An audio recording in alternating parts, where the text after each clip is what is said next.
বিয়ে করলে চরণ দেখে বিয়ে করবেন, বদন দেখে না। যে দেখতে ভালো সে লাস্টিং করবে না বেশি দিন, আমি গ্যারেন্টি দিয়ে বললাম, ওয়ারেন্টি। ছেলের চেয়ে যদি মেয়ে দেখতে ভালো হয় 5 বছর 7 বছর তোমার সঙ্গে থাকবে, তারপরে আবার সে পালাবে, থাকবে না। আর যদি ছেলের চেয়ে মেয়ে দেখতে একটু কম হয়, দেখবেন সে তোমার রূপে পাগল হয়ে পড়ে থাকবে।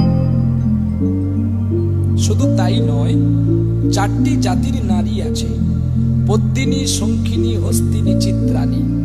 2টি নারী বড় স্বামীর প্রিয় হয়, আর 2টি নারী শুধু খাবে আর লোকে ঝগড়া করে বেড়াবে। সে 2টো নারীর কথা বলা যাবে না, সে নারী রূপী মাও হয়তো এই আসলে থাকতে পারেন, আমি ক্ষমা চেয়ে নিচ্ছি। হস্তিনী, চিত্রাণী, এই 2টি নারী শুধু খাবে, কাঁড় কাঁড় খাবে, নাক ডেকে ঘুমাবে, আর লোকের ঘরের ঝগড়া ঘরে নিয়ে এসে ঝগড়া করবে। আর পদ্মিনী কি করবে? পদ্মিনী নিরালাই বসে শুধু গোবিন্দকে ডাকবে, তার পতির কতটা প্রাণ বেশি থাকতে পারে। পতি আত্মা, প্রতি প্রাণ, পতিতে জীবন, পতি বিনা নারী লোকের বৃথাই জনম। বৃথাই জনম।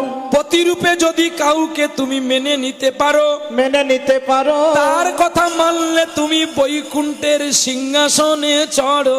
বৈকুণ্ঠের সিংহাসনে চড়ো। পতির মতো যদি কাউকে মানতে পারো, যদি তার কথা মেনে নিতে পারো, স্বর্গ কেন বৈকুণ্ঠের সিংহাসন তোমার কাছে কিছু নয়। কারণ তুমি পতিরূপে একজনকে মেনে নিয়েছো। প্রমাণ কোথায় আছে? গ্রন্থটির নাম কৃষ্ণ করণামৃত, শুনে নিবেন ভালো করে। কৃষ্ণ করণামৃত গ্রন্থে আছে, কৃষ্ণ করণামৃত গ্রন্থে আছে, সেই ছেলেটির নাম হচ্ছে বিল্বমঙ্গল। প্রতিদিন মদ খেত, আর পতিতা দুশ্চরিতা নারীর কাছে গিয়ে সংলাপ চিত্ত করত, যার নাম চিন্তামণি। কিন্তু সেই চিন্তামণি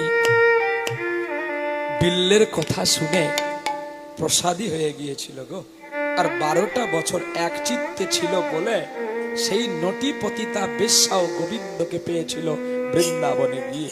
তাহলে আমরা কেন পাবো না?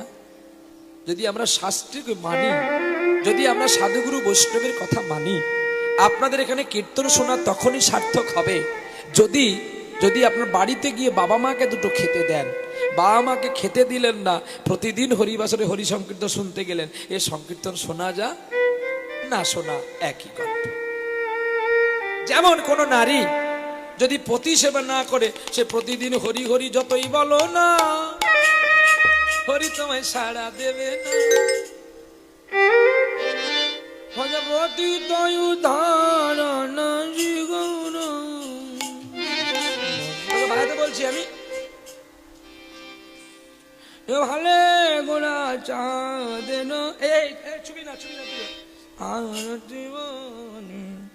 সদা গোবিন্দ নিয়ে ভরছে, আর তার স্বামী সেখানে হাত পুড়ে রান্না করে খাচ্ছে।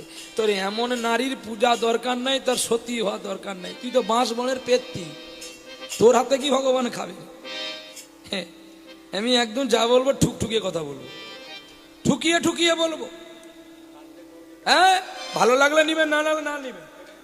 স্বামী মরে যাচ্ছে, জল পাইনি, ভালে গোড়া গৌর তো ছুটে আসবে নদী থেকে তোর হাতে খাওয়ার জন্য। তুই কি ভক্তি রে! সে আমার নবদ্বীপে এক বৌদির মতো, জানেন, সে বড় সতী। তার কথা বললে আপনারা এখনই আমাকে রাখবেন, মারবেন। বলবো না, থাক, লীলাই চলে না। বলবো বলবো আজ্ঞা, হ্যাঁ বলো। হ্যাঁ, তোমরা এটা শুনবে তো, তোমরা গীতা শুনবে না, তোমরা সিরিয়াল শুনবে। কি বাবা? আরে রোগ ধরেই তো ঔষধ দিতে হয় না। দেখবেন আপনাদের দেশেও কীর্তনিয়া আছে, সেই কীর্তনিয়ার কীর্তন আপনারা শোনেননি। ও বলে ভালো গাইতে, মানে প্রহ্লাদ জ্ঞান, কিন্তু ঔষধ কোম্পানি একটা, শুধু পাওয়ারটা আলাদা। প্যারাসিটামল প্যারাসিটামল, ওই ডাক্তারটা দিত 250, আমি দিচ্ছি 750। মালটা তাড়াতাড়ি করে জ্বরটা ভালো হয়ে গেলে ইঞ্জেকশনটা গেঁথে দিয়ে ঘর পাঠিয়ে দেবো, যাতে আরো 10টা চেন্নাইতে আসতে পারে। পরে কি হবে পরের কথা। হ্যাঁ, 750 একদম দিয়ে দেবো। আরে 3টে করে 250 করে দিলে কত হবে? তুই কি আমাকে যোগ শিখাবি? সকালে একটা দেবো, দুপুরে একটা দেবো, রাত্রে একটা দেবো, শালা জ্বর আর জীবনে যেন ঢিপিয়ান মুচড়ে না পারে। হ্যাঁ, তা কিনা আমরা কত ভালো, কিন্তু না, এই গ্রামের ডাক্তারটা আছে বলে আপনারা এত ভালো আছেন, কারণ আমরা তো সব দিন আপনাদের চরণ কমলে আসতে পারবো না, কিন্তু ও আপনাদের প্রতিদিন দেখা হয়, প্রতিদিন হরিবোল হরিবোল বলে। তাই দেশের ডাক্তারকে ভালোবাসার চেষ্টা করবেন, দেশের ডাক্তারের কাছ থেকে অনেক কিছু পাবেন। রাধে রাধে রাধে।